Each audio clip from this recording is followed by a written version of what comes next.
come on, but we've just seen the film of his life, so I don't think I need to do that today. So Bono, what are you going up?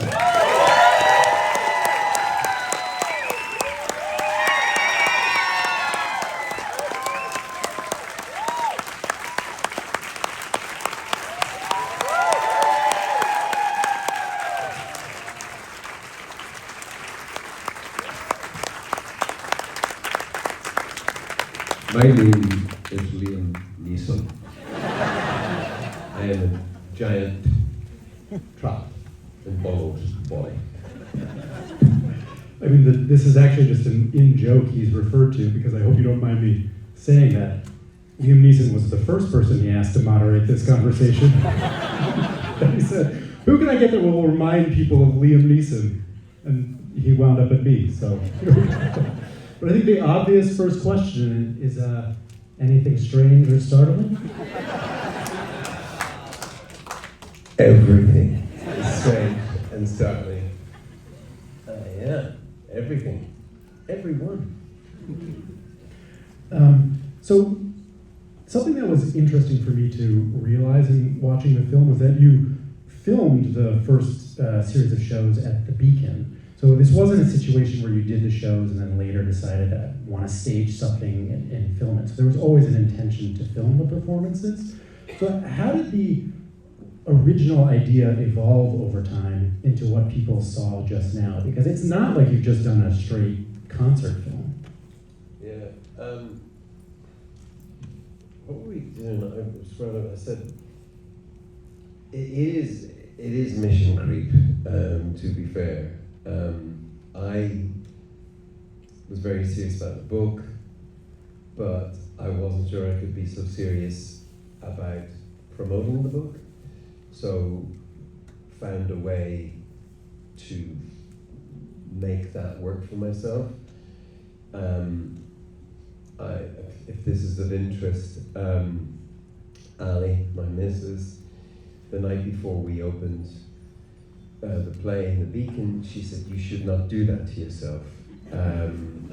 She witnessed the rehearsal, and she said, just talk about your book, find somebody smart like David, and just talk about the book. Why would you do this to yourself? And I, for once, or maybe twice, or a few times, didn't take her advice, and went ahead with it, and it just sort of came together. Bill Flanagan had helped me with the screenplay, and it was funnier than we realized, or that Ali, because there was no audience at the rehearsal, so it was just, it was just a little bit too melancholic, and so with an audience, it just changed into the stage play. Then, after we felt comfortable with it, when Apple said, we think you should capture this, how many people are going to see this? It's a different side of you, and that helps to see a different side of the band, and so that's what happened. And I called Andrew, and it was funny. I can't remember where he was exactly, but I called him, and he said, I thought you were calling me at 8, is it 8 a.m. or 9? And I said, I thought it was 9. He said, it's 8 a.m, Bono. And I said, well, okay, do you want me to call you back? He said, yeah, I have to have a few coffees, I'm speaking to Bono. And so he came on board, and he was the one who understood that this is really a different art form, and this will have to be reimagined for film. I have some questions about that, but your Australian impression is forcing me to ask this. I interviewed Brian Eno once, and he just offhand said that in his experience, singers are often very good mimics. And in the film, you do your dad, You do Pavarotti, of course, which as someone of Italian descent, I actually can't begrudge you because you did it very well. You do Paul McGuinness. Why do you think singers are good at inhabiting other people's voices? Well, I think it's as simple as a musical ear. And, I mean, you know, if you have a musical ear, you just tune in. I mean, the problem actually being you too is I can go on stage with the accent of the last person I was talking to, and which is reveals a deeply flawed character. But it really happens. So sometimes I go on stage, you know, I'm a sort of just post-punk band, and Paul McGuinness does talk a bit like that. So it's not great for a punk band to go 1, 2, 3, 4.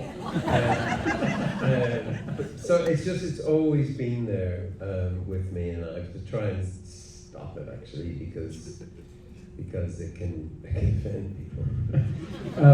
So you had said at some point in the process you realized what you were coming up with was funnier than maybe you originally thought it was. Are there other emotions or themes that come out more strongly in the film than they did in the book or the stage show?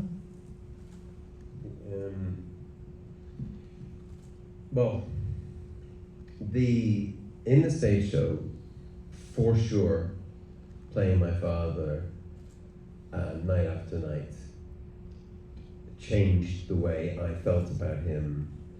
I always loved him, but I understand I really liked him too, and that he was much funnier. And I realized he had all the best lines. And as you see, I just play him by turning my head like that. But I kind of got really close to him. I still feel really close to him. In the film, Andrew said, please don't talk about me too much, but I have to credit him for getting those performances out of me. And I would say to him, people know who you are just if you're standing in close proximity. People know who you are if they're listening to you sing, for sure. You're in their ear, you're in their brain. I think people can tell who you are. So, but he was saying, now my lens knows when you're lying. And I'm going, lying? And he said, I can tell. He said, it's just, you've never had anything this close. And so I with regards to my father, I had to go through that a lot. And I thought I was doing it right and getting it right. But Andrew was the person who got me to that place. And apparently there are very many ways you can say fuck off. And so was it he's telling you like a fuck off? Or is it like, oh, fuck off? I said it was that. When you wrote the book, you know, it was just you and the blank page, and then when you did the stage shows, you know, my understanding is you have quite a bit of experience with live performance. You could sort of in control there. Mm-hmm. Was it difficult to then sort of give the story over to Andrew? Because, I mean, it's a cliche, but I think it's true that film is a director's medium. Yeah, I think it was tricky probably for Andrew to collaborate because he's very, you know, much an auteur. And I think if he was disappointed with anything, it's probably he wanted more documentary. But I think performance is, I love the theatre. I went to Good Night, Good Luck last night. It was amazing, by the way. It was really interesting. I love performers.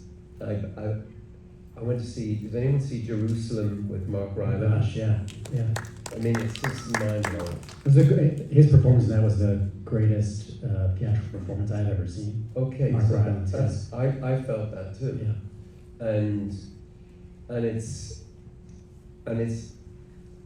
I've always been attracted but with being in U2, I've been really attracted to performers who are not so comfortable on stage, who you feel might leave the stage, who you feel might follow you home, might mug you, might make a cup of tea for you, might buy you a drink, give you flowers, but feral performers, you know, and Iggy Pop in rock and roll was like, wow, Patti Smith, wow. Lauryn Hill, if you ever met her, is like an angel, but I just felt she could just float off the stage. And I think you can see that in an actor. It seems like the camera likes performers that don't like the camera. My problem was going to be that I'm a bit of a theatre person, and that I can sing to the back rows a little bit too much, and therefore lose the subtlety of the performance. And I think that's what Andrew meant by lying. He's like, just don't. And I said, didn't Marlon Brando have a book called Lying for a Living? He said he wasn't lying in any of the great ones, and neither should you, mate. And so I had to really go internal into myself. I didn't act. I'm not an actor. I had to be myself, and that was frightening in those moments with my father, if I'm honest. And how did sort of the process of being yourself in the moments you're describing compare to the way you convey emotion at a concert or in a studio? It seems to me like it's a related but different type of performance. It really is. It really is. Because with music, I know what to do. The music tells me what to do. And there are very few performers who can speak it even in between songs. I find that hard. Bruce Springsteen's amazing at it, and I'd be in trance just listening to it, but me, I could never do it. So this was really a test for me. And to be yourself is tricky. I think it is tricky without Adam, Larry, and Edge, because that's a whole different thing, you know, just being in the music. And you know, you mentioned Bruce Springsteen, who probably, I don't know when it was, probably pre-pandemic. I think he did his one-man show on Broadway. It was just him and Bruce Springsteen did a one-man show on Broadway. You may have, yeah. No one told you? You didn't get the memo? That's a really good idea. I should pay attention. But you know, just him and an acoustic guitar, and So twice. But he early in his career, you know, he did like the folky circuit in the Village, and so he had some experience just being himself alone in front of an audience. Your performing experience has been with the guys in the band. What was it like to learn how to do what you do without them? Terrifying. I've never really enjoyed it. I have to do it as an activist. Even then I found it tricky. Myself and Edge is great. I mean, Edge is unbelievable. I'm sure he rolls his eyes, but he says, okay, you called, where do I have to be? And he's great like that. But without him, without Adam and Larry, it's really, really tricky. I had Jack Knightley, and have a relationship with Jack Knightley, and I don't know if anyone knows this, but when I'm singing to Gemma Doherty's playing the harp, she's from Derry in Northern Ireland, where the Bloody Sunday happened, and she's literally a child born of the peace process, and every night that threw me, and I never sang like that in my life. That's one single performance, as I cannot believe I had anything to do with that. But I think she was the muse. There's another genius cellist called Kate Ellis. So that really helped. But it still I was left to learn how to speak to an audience, and I'm, getting quite comfortable at it actually. Thinking about starting up a kind of podcast in the New York Times. It's An taken. interview. No. But what did you learn about how to do it? What did you learn about how to do that? About how to speak to an audience in that setting? Try to find out what your actual accent is. Be careful who you speak to before you go on stage. Try to tell the truth, because, as I was just explaining, performers, you can't trust them, and me, and get to the center of the story, and realize that this isn't your story. This is Ali's story. This is Edge's story, Adam's, Claire's, whatever, There's a lot of people wrote this story, and we just tried to get to it. But there's part of us which is shameless, and you want beats. And because there's a reason why tragic comedy, why Willie Shakespeare got interested in that format. It's the humor permissions the tragedy. It's a really potent. And I could hear my father would be saying, if you were, be like, hurry up, or just enough of the tears. So that's why those laughs were really important. And the way you just put it was that it is your story, but that story is also overlaps almost directly with the story of the guys in the band, with Ali, in a way with your parents. What do the other guys in the band and what do Ali make of the story that you've told here? What's been their response to it? Edge has definitely seen it. I'm not sure if Adam has. Although he sent me a very nice message today, which is a little mysterious, so it sounded good. Larry just likes westerns, I say. And he doesn't think anything I do outside of U2 exists. And that's probably right. He's playing unbelievable at the moment, by the way, so. But yeah, welcome back, Larry Mullen Jr. And Ali, I think, just to see her on the red carpet at Cannes, I know that's not her natural habitat, and to see her looking so fine, that was an amazing moment for us as a family. So I think she quite likes it. I think she sees things, she watches like a bodyguard, because she knows that there is a barrel of shite coming my way. And for pretty much anything, over the years, it's kind of my job, is to get into trouble. And I don't mind, I quite like it. And I don't go on the blogosphere, so I don't know how unpopular I am up there. But her kids tell her, and she's like, oh God, you really have to do that to yourself, to talk about that. And I say, but that's my job as an artist. Of course you can call it narcissism, but this is the canvas. This is what we've got. And the Beatles wrote the map for us. Paul McCartney, John Lennon. John Lennon, his marriage with Yoko Ono was a piece of performance art for peace. And I'm like, he was ready to look ridiculous for peace. And I'm ready to look ridiculous for any reason, but I'd like to think it's connected to uncovering something.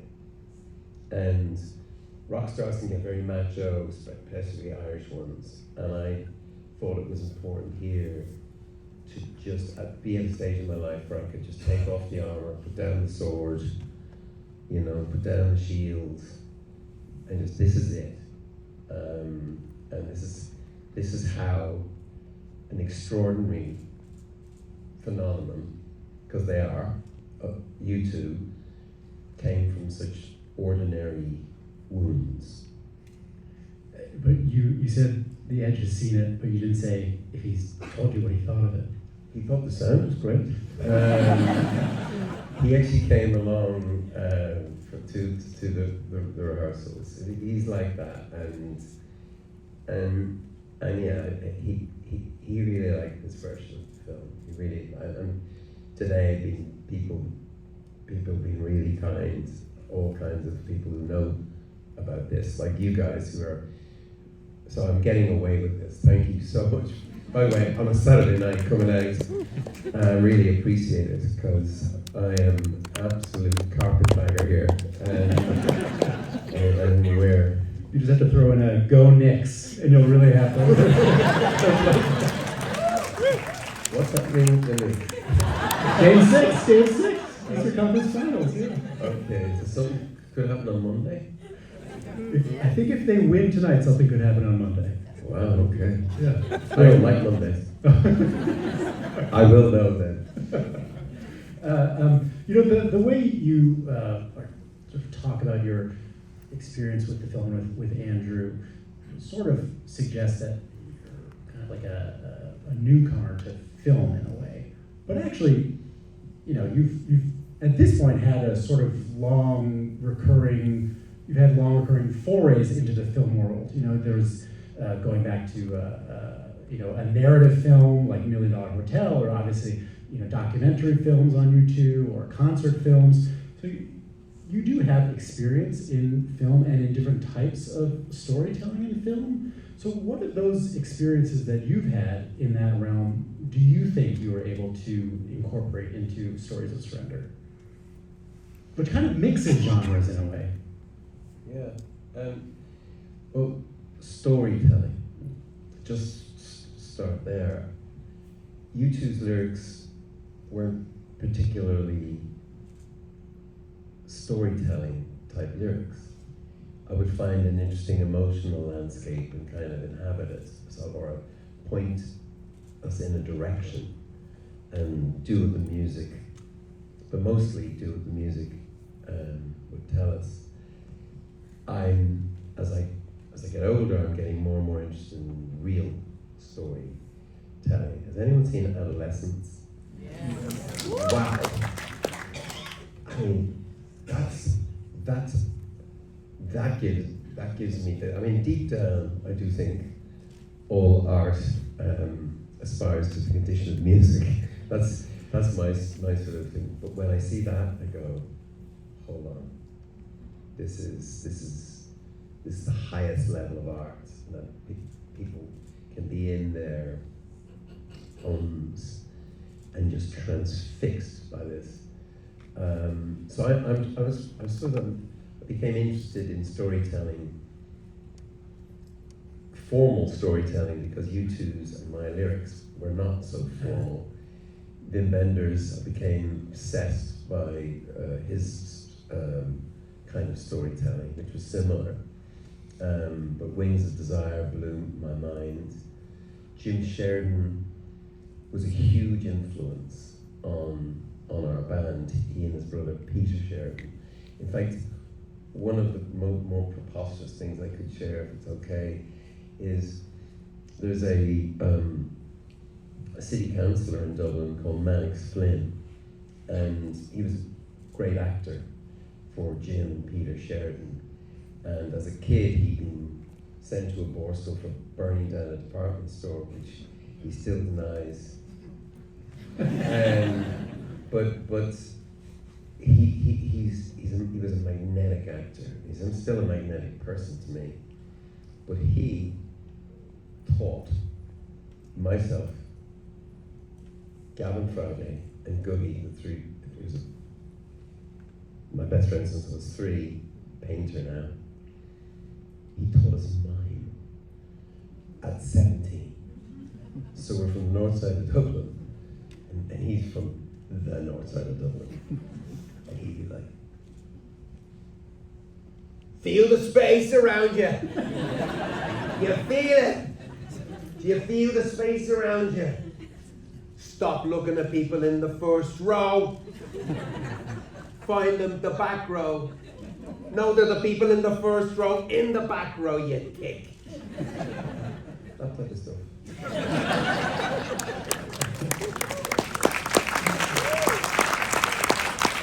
When you said you think all art aspires to the condition of music, Yeah. what do you mean? Oh, you're so pedantic, Dave.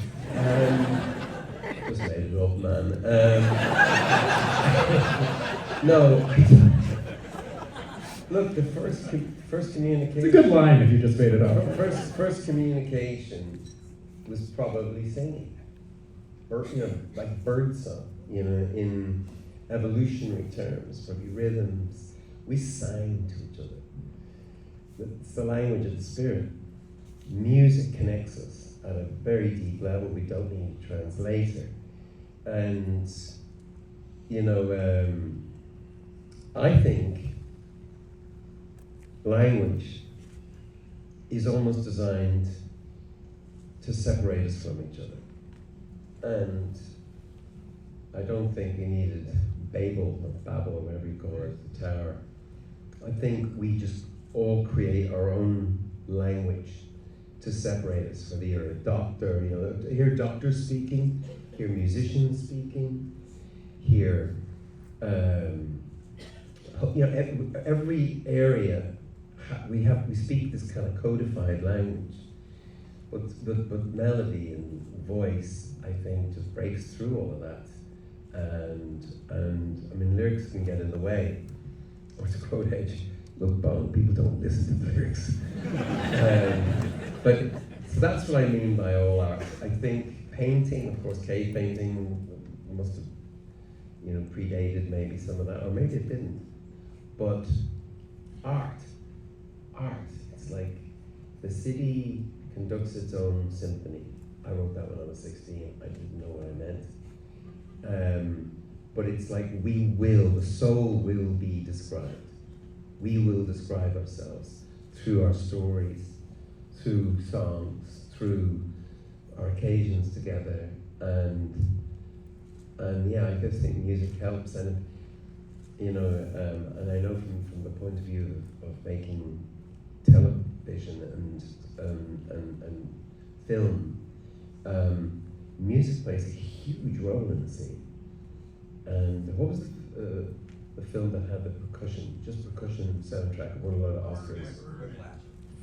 Wow, that was amazing. But I'll stick with the art, all art, as far as to the condition of music. Sounded intelligent. You're actually intelligent.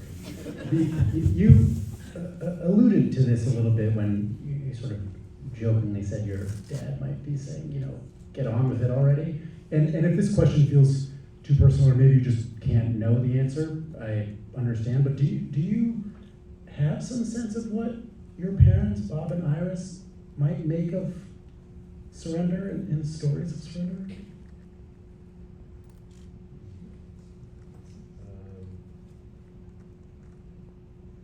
I'm totally at peace with my father. Amazing feeling. And missing him. Missing the humor. I'd do anything for a put down now. I'd love him to turn around and just say, no more songs about your dead ma, no more songs about your dead da, no more songs about tragedy in Northern Ireland and Africa and everywhere else. I would do anything to hear my father come along and say, that was okay. And my mother, I can't possibly know, but, and there's, all kinds of unscientific stuff that we all bump into, but on my birthday this year, a load of, and it is time to go. You're absolutely right. Sorry, Matt. I didn't think you were onto the mobile phones.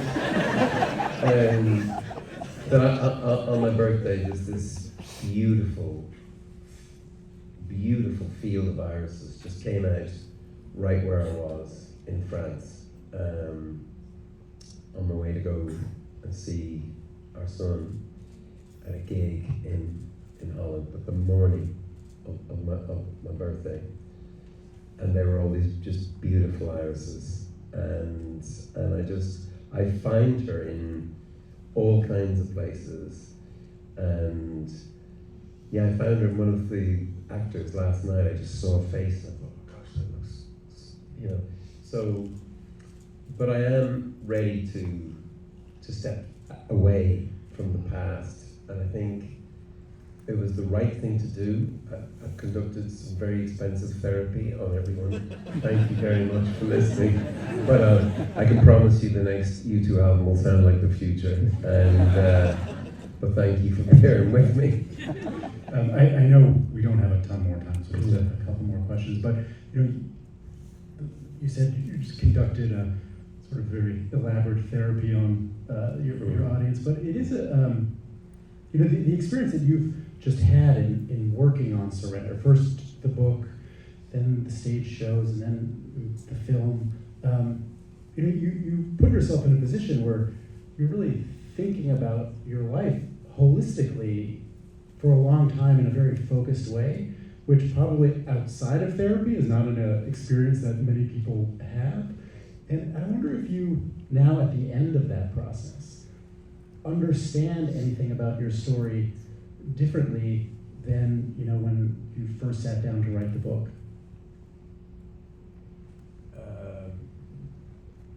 In the slow pace of change in your life, in the book, in Surrender, I had this line that I wrote when I was 21, which was, I can't change the world, but I can change the world in me. And now I've learned, actually, with the social movement, you can change the world, but changing yourself is really hard. And I've so much more work to do.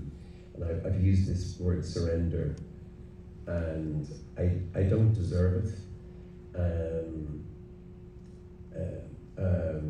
But I really want to get further along on that. It was great. And one thing about it, you will, I think, relate to this, is the daily practice of writing. Just writing.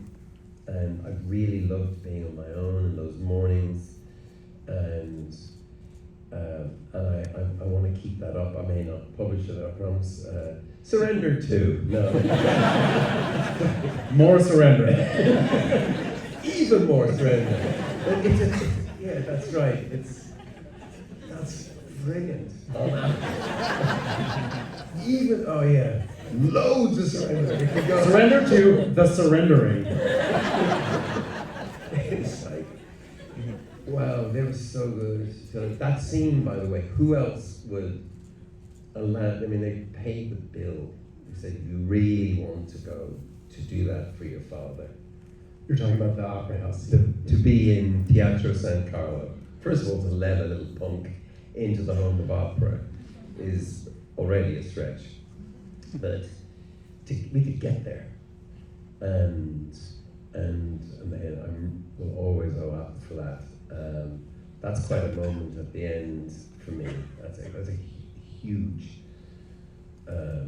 moment, because I am in Teatro San Carlo impersonating a tenor, impersonating my father.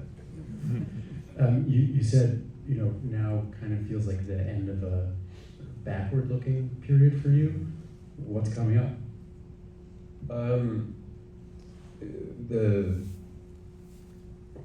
Look, nobody needs a U2 album unless it's really extraordinary. And that's, you know, it's like we're in the studio, this is 4 men, and their lives depend on it. And it is incredible music. It is an amazing thing to be doing it with people you've been doing it with since you're 16, 17. And we have something. It's a wild thing to. We were just it was only a few weeks ago. We were just playing a new song, and we weren't even playing it very well. And we went out and listened to it. And I was like, oh, yeah, there it is. There's just bass, drums, and guitar. There's something. We had Brian Eno playing keyboards on some of it too, and that's just by being around him. That's an amazing thing as a composer. So right now, we've a shot at our best ever album, but we could still fuck it up. And I know the characters involved. Oh gosh, I'm one of them. But thank you for taking the time to do this. We appreciate it. And we'll see everyone here at the Toronto One.